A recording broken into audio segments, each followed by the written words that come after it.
čo mňa veľmi prekvapilo a zaujalo, potešilo v tejto 5,5-ročnej A6 je nastavenie virtuálneho kokpitu.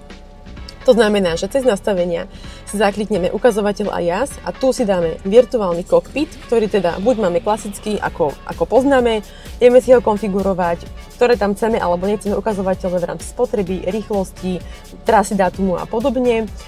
A teraz, keď sa pozrieme na môj obľúbený dynamik, zmeníme si ho, tak sa nám úplne zmení celý vizuál toho kokpitu. Zároveň si ho môžeme opäť nakonfigurovať, ktorý ukazovateľ chcem mať ešte aj kde, či je to vľavo hore alebo je to v strede.